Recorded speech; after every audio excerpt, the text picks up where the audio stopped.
জনগণকে ভোটের অধিকার থেকে বঞ্চিত করতে নানা ষড়যন্ত্র চলছে বলে মন্তব্য করেছেন বিএনপি স্থায়ী কমিটির সদস্য খন্দকার মোশাররফ হোসেন।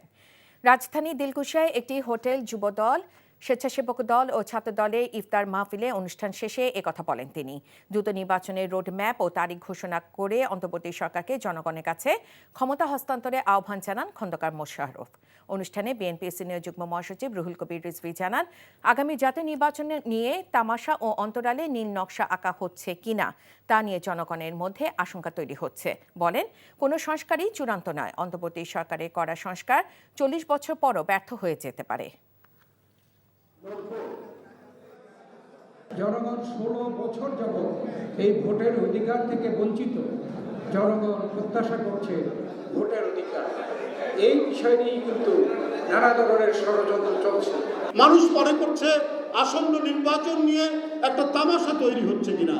এইটা আজকে 16 বছর ধরে যে ভোটাররা সেই ভোটারদেরকে বঞ্চিত করার আবার কোনো নীল নকশা হচ্ছে কিনা, এই ধরনের শঙ্কা, এই ধরনের আশঙ্কা মানুষের মধ্যে তৈরি হচ্ছে।